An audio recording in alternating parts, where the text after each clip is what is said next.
The empire was dying, and only one man dared to perform surgery without anesthesia. 40 years of freedom meant 40 years of hunger for 80% of the population. The problem was simple and terrible at the same time. It was the hunger for land. More than 40 years had passed since the abolition of serfdom in 1861. Then, as we remember from the previous episode, peasants received personal freedom, but did not receive all the land, and certainly not for free. Landowners kept the best lands: meadows, forests, watering places. Peasants received the worst allotments, for which they still had to pay redemption payments for 49 years. Imagine that you are formally free, but you are sitting on a tiny patch of land that does not even belong to you completely until you pay off the debt to the state. But that would still be half the trouble if the population had not been growing. And it was growing rapidly. In 40 years after the reform, the peasant population doubled. Families were huge: 5, 7, 10 children, and all these children, when they grew up and got married, needed land. Where could it come from? Communal land was divided and redistributed among an ever-increasing number of peasants, which was catastrophically insufficient to feed a family and still sell something. The peasant looks over the fence at the landlord's lands, where pedigreed cows graze, where cultivated dozens of acres are maintained, while I have 2.5.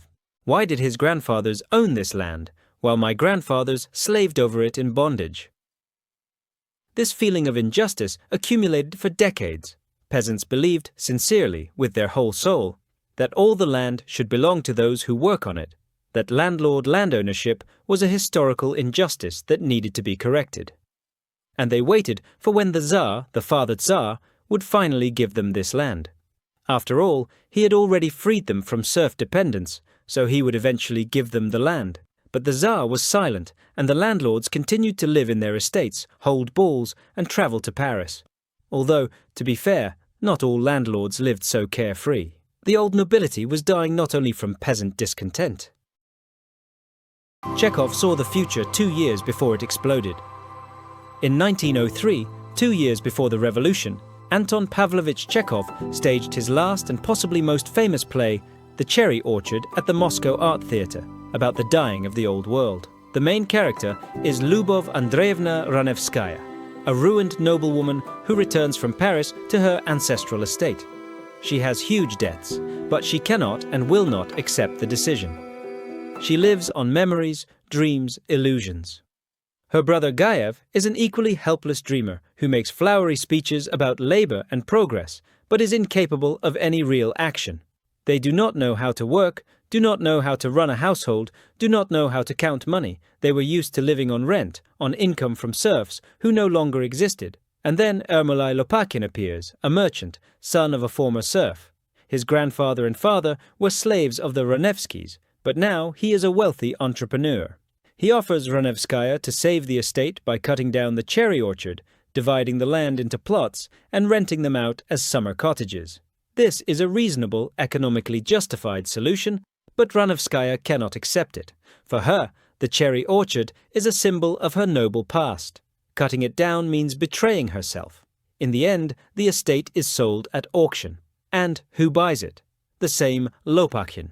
The former serf becomes the master of the fate where his ancestors were slaves. This is not violence, this is not revolution, this is the cold, relentless law of economics. The old nobility, unable to adapt to new conditions, is being replaced by a new class, enterprising bourgeoisie. Chekhov wrote this play 2 years before the 1905 revolution. He saw what was happening to Russia. Landlord land ownership was dying in 2 ways. The first, slow economic death. Landlords mortgaged estates, took loans secured by land, lost them at cards, spent on luxury in St. Petersburg and Paris, and their estates passed into the hands of merchants, bankers, and enterprising peasants.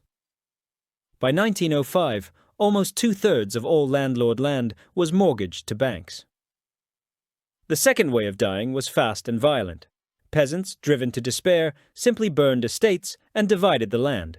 And in 1905, these 2 processes merged into one huge explosion. The country was engulfed in fire. And this is not just a beautiful metaphor. In villages throughout central Russia, Landlord estates were blazing. Peasants, driven to despair by land shortage and hunger, took up pitchforks and axes. They were the 21st century Pugachevshchina. The throne shook, and a new player emerged from the chaos. In the cities, factories were on strike. In Moscow and St. Petersburg, street battles were fought and barricades were built. The army, demoralized by defeat in the Far East, wavered. Soldiers refused to shoot at the people. The famous battleship Prince Potemkin Tavrichesky raised the red flag, and its crew staged a mutiny that shook the whole world. It seemed that the throne under Nicholas II was shaking and would soon collapse. The entire vertical of power, which seemed so unshakable, cracked at the seams. Governors sent panic telegrams to St. Petersburg. Police were demoralized. The army, the throne's support. It was at this moment that our familiar figure from the previous episode, Sergei Yulievich Witte, emerged from the shadows. As always, he was called to save the situation when it already seemed hopeless. It was he who convinced the Tsar to make concessions and sign the famous October 17th manifesto. This, and most importantly, it promised to convene the State Duma, the country's first parliament. The revolution, having reached its peak, began to slowly retreat.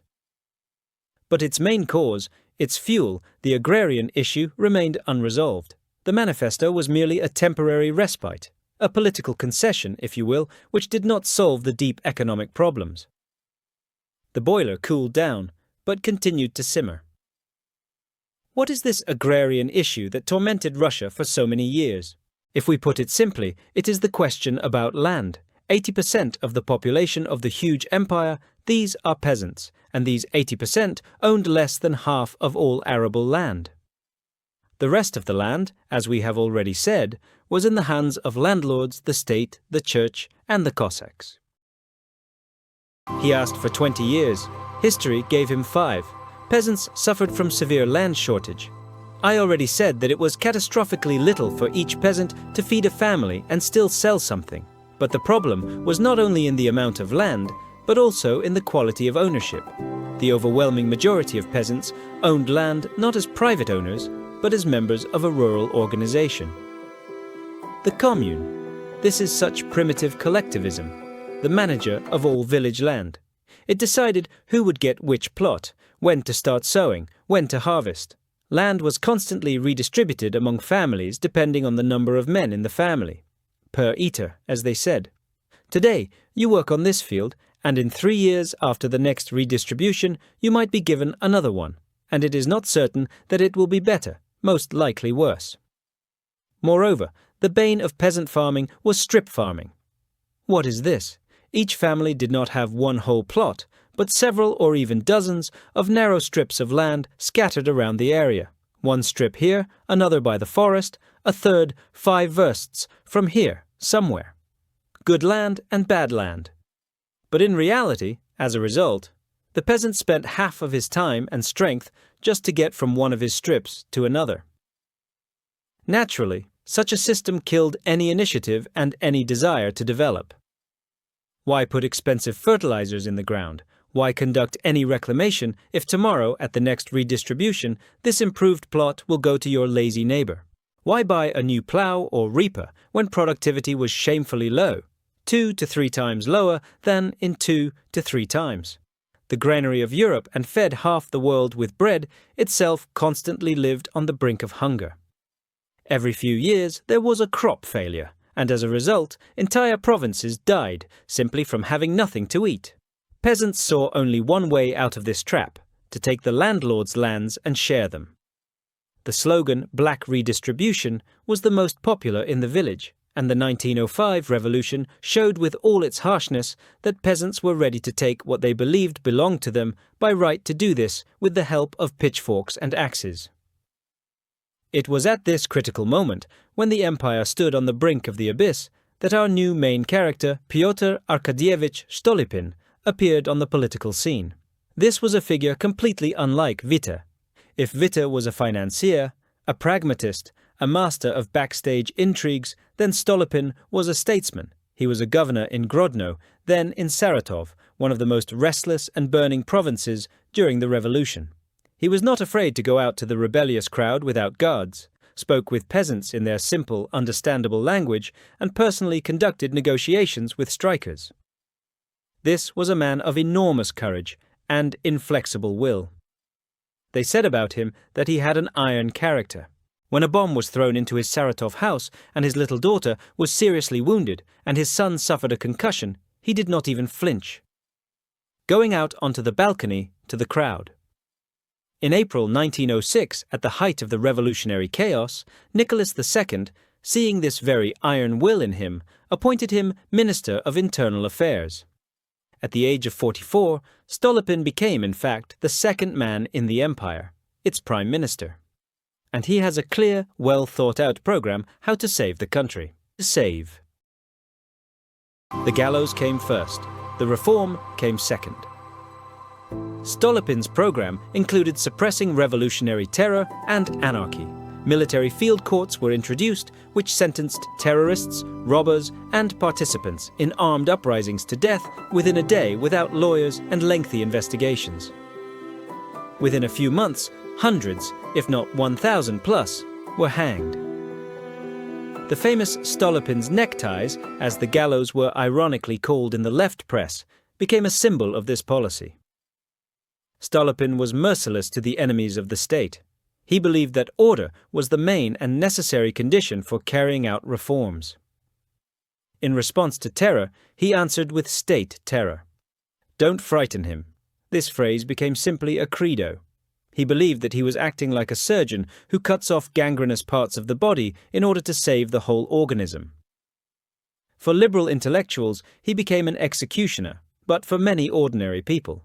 But it should be said that he was not just an executioner, as his opponents tried to present him.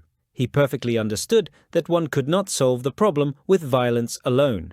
It was necessary to cut the ground from under the revolution's feet to solve that very accursed agrarian issue. And on November 9, 1906, when the first too radical Duma was dissolved, he issued a personal decree, without waiting for the new Tsar's approval. What was the essence of this reform? If briefly, then Stolypin decided to blow up the commune from within and create a new class in Russia, the class of so-called peasant owners. He bet not on the wretched and drunk, as he himself said, but on the strong and sturdy, on those who want and know how to work on their land, who are ready to take risks and take responsibility. The main decree of the reform of November 9, 1906, gave each peasant the right to leave the commune at any moment and secure the land as private property. Your land is your land.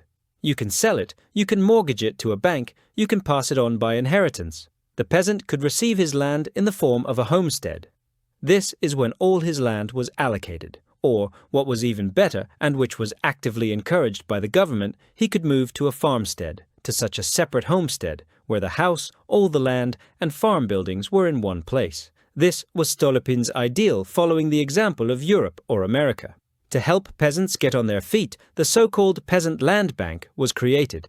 It gave enormous loans by those times for buying land at a very low interest rate. The bank actively bought land from landlords who wanted to sell it, divided it. During the years of reform, peasants, with the bank's help, bought 1 million acres of landlord land peacefully and without any revolutions. In addition, Stolypin launched a huge resettlement program. Peasants from the land-poor central provinces, from near Tula, from near Ryazan, Kursk, were offered to move to Siberia, where there was a lot of free and fertile land. The state gave settlers money for the move, so-called starting capital, exempted them from taxes for several years, provided land as property, helped them settle in the new place. Special Stolypin cars, boxcars, were built, in one half of which a family travelled, and in the other all their livestock and property. A stream of settlers flowed beyond the Urals. In just a few years, more than 3 million people moved to Siberia. This was one of the largest, peaceful, which is very important, migrations in the history of Russia, if not humanity. Whole villages grew on new lands, schools and churches were built. Siberia, which used to be a home for convicts and exiles, was turning into a land of free farmers. Everyone hated him. That meant he was doing something that mattered. The commune resisted. peasants, who were used to living in the community collectively for centuries, did not want to let their fellow villagers go free. Those who moved to farmsteads became successful, and this created competition. One peasant owner would become their competitor in the market and stop working for them for pennies. And left-wing parties, SRS and Social Democrats, cried that Stolypin forcibly planted capitalism in the village, robbed the poor, and created kulaks, that is, rural bourgeoisie. This destruction of age-old foundations and peasant peace. In general, everyone around was dissatisfied, despite the fact that the reforms were correct and important, and Stolypin, one might say, found himself between a rock and a hard place. He asked for 20 years of time to implement his program. His famous phrase, thrown out in the heat of Duma debates, sounds like this: "You need great upheavals, we need a great Russia." And, perhaps, this phrase became the motto of his entire policy. But did he have this time? No. He had only 5 years. By 1911, Stolypin had become the most hated person in Russia. Moreover, he was hated from all sides of the political spectrum, which is surprising in itself. When everyone hates you, it means you are doing something important and right, or, on the contrary, something very wrong.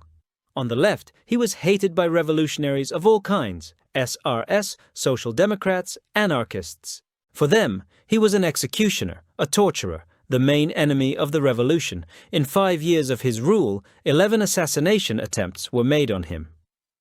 11. Bombs were thrown at his house, at his carriage, shots were fired in the streets. He lived under constant threat of death. His children, as I have already said, were wounded during one of the assassination attempts, but he did not retreat. Liberal intelligentsia also hated him. For them, he was a symbol of reaction, a man who drowned the first Russian Revolution in blood. In the Duma, he was constantly attacked, accused of all mortal sins. He answered from the podium calmly, firmly, and without unnecessary emotions. With his famous fantasy. On the right, he was hated by extreme conservatives, black hundreds, and ultra-monarchists. For them, it was a great outrage. They believed that Russia should live according to its own special laws and not copy the West. In their opinion, Stolypin was planting private property, individualism, capitalism, everything that they considered alien to the Russian soul. But the most terrible thing, Stolypin was hated at the court. Empress Alexandra Fyodorovna could not stand him. She thought that he was too independent, too strong, that he overshadowed the Tsar himself with his personality. She constantly whispered to Nicholas II that Stolypin was dangerous, that he wanted to reduce the autocrat's power, turn Russia into a constitutional monarchy on the English model. The assassin had a police pass. The Tsar felt relieved. In his diary, Nicholas wrote after Stolypin's death, "A wonderful feeling of calmness overwhelmed me." Can you imagine? The strongest, most talented statesman, and the Tsar feels calm, because Stolypin was too strong, too bright, and too independent. In September 1911, in Kiev, celebrations took place for the opening of the monument to Alexander II, the liberator Tsar. Nicholas II, with his family, arrived in the city. Stolypin, as Prime Minister, accompanied him. On September 1st, the imperial family visited the Kiev Opera Theatre, where Rimsky-Korsakov's fairy tale about Tsar Sultan was performed. During the second intermission, Stolypin went down to the parterre to talk to acquaintances. The Tsar was sitting in the imperial box at this time. Then a short young man in a tailcoat approached Stolypin and shot him twice with a Browning. The first bullet hit his hand, the second hit his stomach, piercing his liver. Stolypin turned toward the imperial box, made the sign of the cross, and said, "Happy to die for the Tsar," after which he fell into a chair. The murderer was Dmitry Bogrov. It is interesting that Bogrov was an agent of the Okhrana, and he had an official permit to get a ticket to the theatre and pass through all the security cordons. Precisely because of his connection with the police, he was able to prepare the assassination, but indicated the wrong place and time. The police believed their agent and did not strengthen security at the theatre. It is still unclear whether Bogrov acted on the SRS assignment or this was his personal decision, or, even more frightening, perhaps someone from the high ranks of the Okhrana or even from the palace circles deliberately allowed this to happen. There are too many oddities in this story, too easy for the terrorist to penetrate the hall where the emperor was located. Stolypin died for 4 days. He knew that the wound was mortal and endured. Pyotr Arkadievich Stolypin died. He was only 49 years old. The last statesman of imperial scale, capable of conducting harsh but consistent policy, left. After him, only intriguers and opportunists remained. 2 shots in a theatre erased a future that never happened. And if you allow me here my personal opinion, if Stolypin had been allowed to finish his reforms, today's Russia would look completely different, and many pages of our history would probably not have existed. Let's try to play an alternative history, despite the fact that in principle, history does not like the subjunctive mood, but nevertheless, let's try to reason about what would have happened if Stolypin had not been killed in 1911 and continued his work. In this case, we can assume that by 1931, 20 years after the start of the reform, Russia could look completely different. Land would have passed into private ownership. A powerful class of efficient farmers would have formed who feed the country and supply bread for export. Grain production would have doubled. Cooperation would have covered the entire village. Russian butter competes with Danish butter in European markets. Russia ranks 3rd in the world in terms of industrial production volume after the USA and Germany, even overtaking Great Britain. Russia becomes a constitutional monarchy on the English model. The Tsar reigns, but does not rule. And most importantly, there probably would have been no First World War.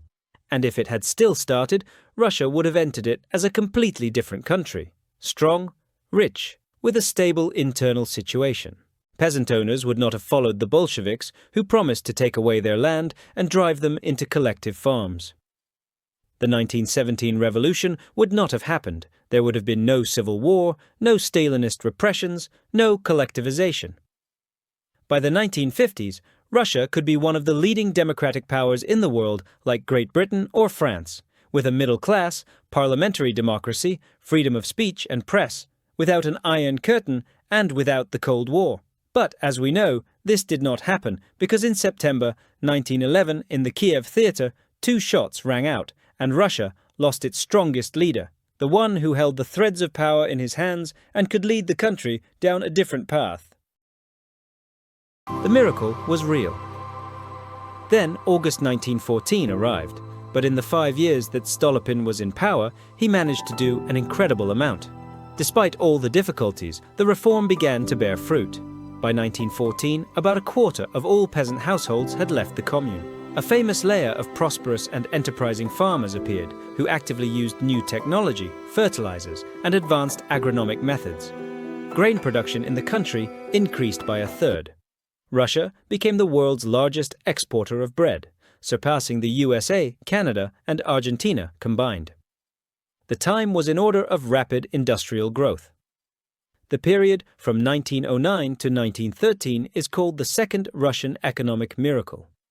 The first was driven in the 1890s. We have already talked about this. Industrial growth rates reached 8 to 9% per year, the highest in the world at that time.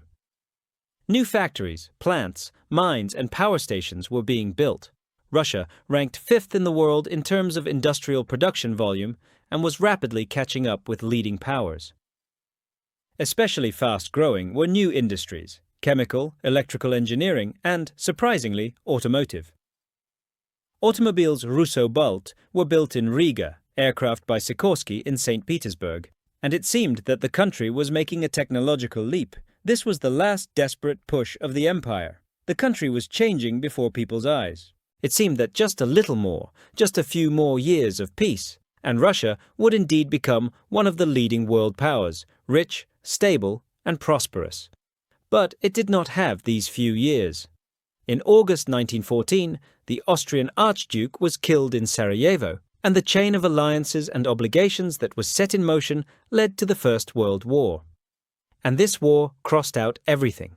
It became that very great upheaval that Stolypin so feared. It plunged the country into chaos, which ultimately led to revolution and the death of old Russia. Private property was the scalpel. The patient almost survived. Let's divert a little from history and figure out what Stolypin's reform was from the perspective of cold economic theory. In essence, this was an attempt to conduct the most complex surgical operation on the body of the Russian village. Stolypin tried to artificially, from above, with the help of the state scalpel, to create what in Europe took centuries to form naturally. He tried to make a class of effective private landowners.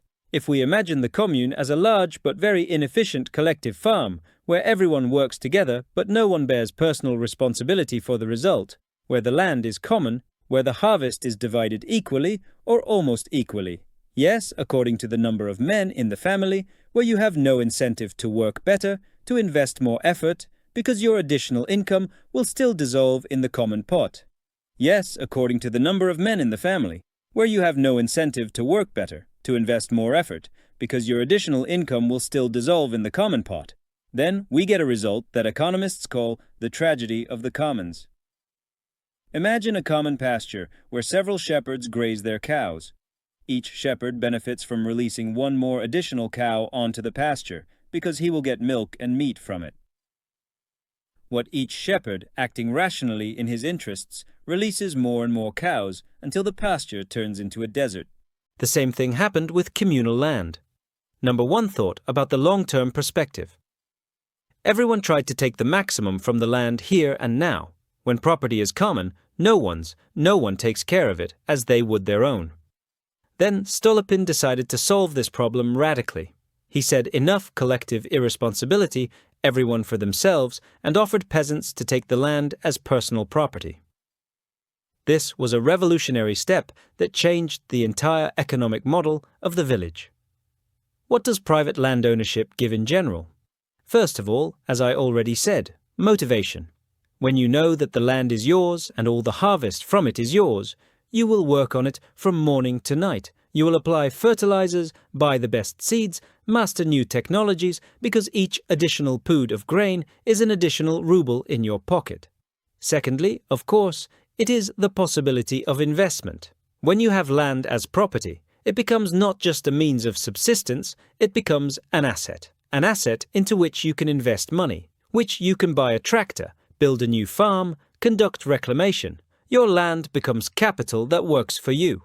Thirdly, of course, it is the effective redistribution of resources, and perhaps this is the most important, though the most cruel mechanism. Those who do not want or cannot work on the land can sell it, and those who want and can buy it and expand their farm. As a result, land is concentrated in the hands of the most efficient owners. This is cruel, but the only possible way to increase productivity in agriculture. This is exactly what happened during the reform. About half of the peasants who left the commune sold their land in the first few years. These were usually poor people, drunks, loafers who could not and did not want to work. They received live money, which they often immediately drank away, and went to the cities to work at factories or became laborers for their more successful and hard-working neighbors, and their land was bought by those very strong and sturdy ones on whom Stolypin was betting. A painful, but at the same time natural and necessary process of forming a class of farmer capitalists was taking place. This was a real economic sorting where the market separated efficient owners from inefficient ones. Cruel, you will say, on one hand, yes, but on the other. It should be said that Stolypin was not a naive liberal. He understood that even the strongest master could not survive alone in the village. A small farmer is too weak compared to large landlords, grain buyers, or banks. And here comes the help. Cooperation. What is cooperation? This is a voluntary association of people for joint economic activity. It is important to understand that cooperatives are not collective farms. In a collective farm, property is common, and you are required to be a member. In a cooperative, private property, and you join it voluntarily. In Russia, the cooperative movement was experiencing a real boom, and Stolypin's reform gave it an additional boost. What types of cooperatives were there? Let's look. The most massive were so-called credit partnerships. This is essentially mutual aid funds. Peasants contributed small share payments to a common fund, and from these funds they could receive loans for urgent needs. To buy a cow, seeds, repair a hut. By the way, something similar still exists today among the Amish in America. Interest rates on such loans were much lower than those of village usurers or commercial banks, and by 1914 there were more than 13,000 credit cooperatives in Russia which united 8 million people. This was a huge financial system built from below, which allowed peasants to finance their farms without usurious debts. The second type is consumer societies. Peasants pooled their resources and opened a shop in their village. They purchased goods there, such as salt, sugar, kerosene, fabric, in bulk and at low prices, and then sold them to their members without trade markup. All this allowed for serious savings on purchases and not overpay private traders, who often profited from peasant need. The third, perhaps most interesting type, is agricultural artels. Peasants united for joint land cultivation, or more often, for processing excess products. For example, the famous Siberian butter-making artels. Several dozen peasant farms jointly purchased a separator, butter churn, and other necessary equipment, and made butter from their milk. This butter successfully competed with Danish butter. Income from sales was divided among artel members, proportionally to the amount of milk delivered.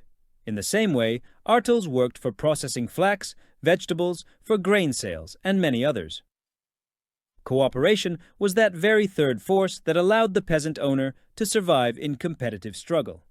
It combined the advantages of small private farms, such as personal interest, with the advantages of large-scale production, economies of scale, access to technology, and markets. By 1917, the cooperative movement covered almost 40% of Russia's population. This was real economic democracy built from below by the people themselves.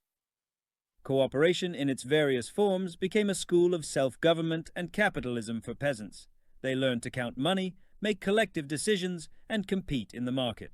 This was no less, if not more important, than the reform itself. And this complex, dynamically developing economy, where old communal forms coexisted with new capitalist relations, was destroyed by the First World War. The printing press became the executioner. The revolution was the autopsy. War is always a colossal shock to the economy, but for Russia in 1914 it was especially strong. Let's try to figure out what happens to the economy during war using two key concepts as examples. These are monetary emission and wartime inflation. Imagine that the state is such a large family that has its own budget. There are revenues, there are expenses, and usually they are more or less balanced. But then war starts, in our case in 1914. Expenses increase tens of times abruptly. It is necessary to mobilize millions of soldiers, arm them, feed them, dress them. It is necessary to produce a huge amount of rifles, cannons, shells. And the question arises, where is the money? There are three sources for this. The first is to increase taxes. But first, this is a very unpopular measure, and second, it has its limits. You cannot take all the money from people, otherwise they will simply stop working or start rebelling. The second source is to borrow. You can issue war loans or bonds and ask the population, banks or businesses to lend the state money at interest. You can borrow from allies, for example, from England or France, and the Russian government, it should be said, did both. But this source is also not unlimited. People will not lend if they do not believe in victory. Moreover, debts must be repaid sooner or later, plus interest, which becomes quite a heavy burden on the budget of future generations. And then the third, simplest and most dangerous source remains. This is monetary emission. Emission is simply printing new unbacked funds. The state simply turns on the printing press and creates as much money as it needs to cover military expenses. In fact, this is exactly what the Russian government did in July 1914.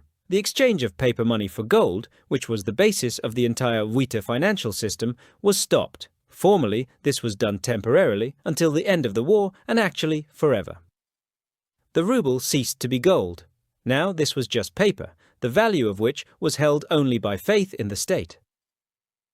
In 3 years of war from 1914 to 1917, the amount of paper money in circulation increased sixfold.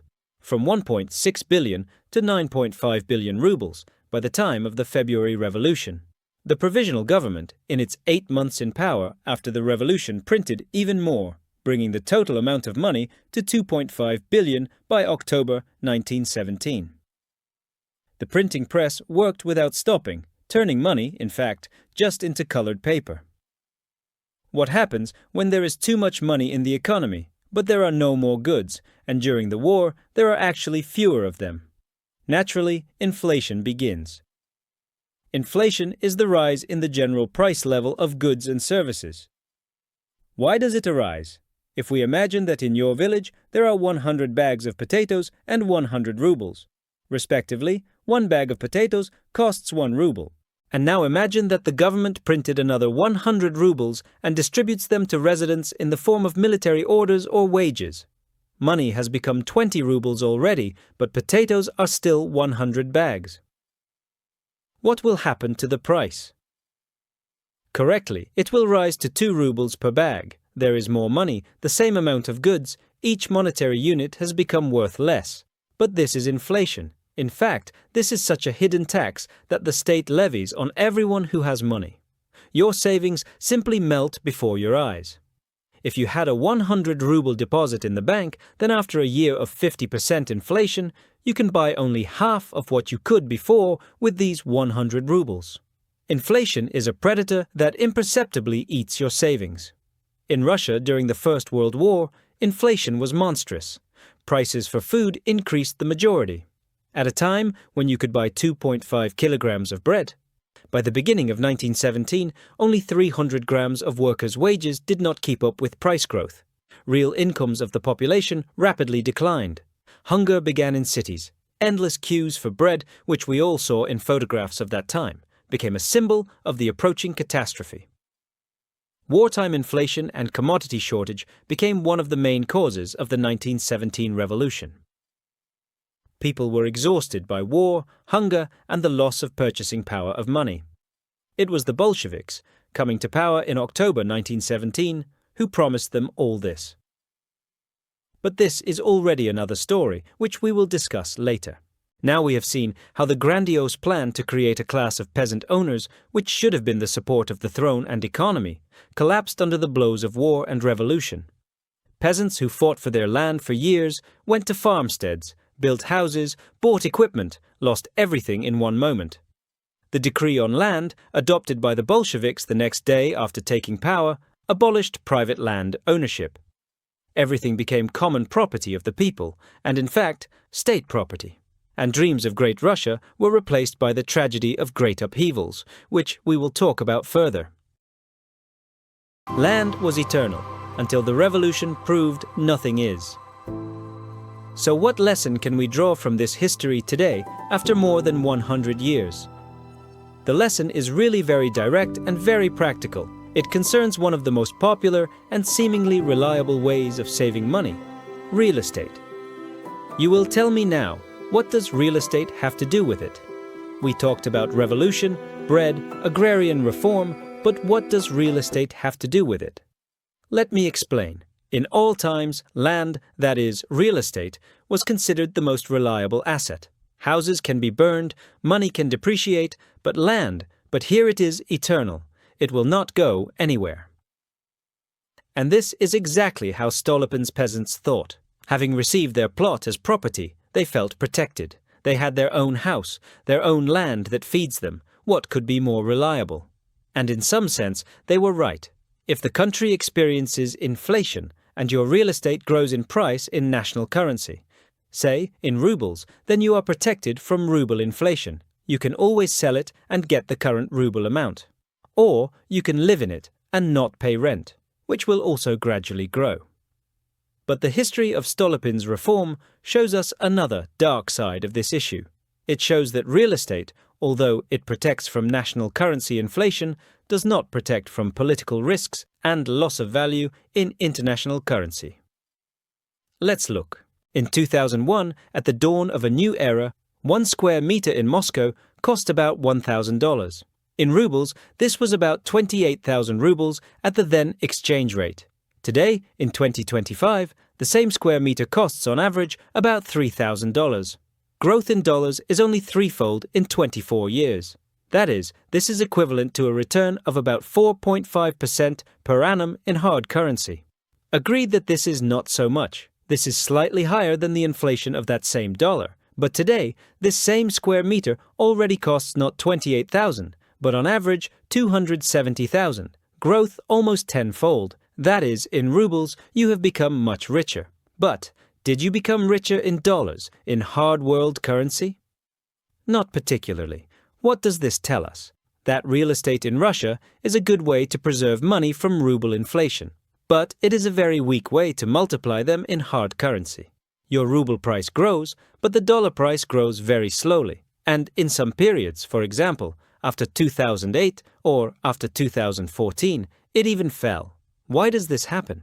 Because the price of real estate in any country strongly depends on the state of its economy, on political stability, on people's incomes, and on the inflow of foreign investments. If crises, devaluations, conflicts, sanctions occur in the country, then the price of real estate in hard currency may not grow for years or even fall. Your apartment may become more expensive in rubles, but cheaper in dollars. If we remember the crises, for example, of 1998, then dollar prices then fell very strongly. After 2008, they took a long time to recover.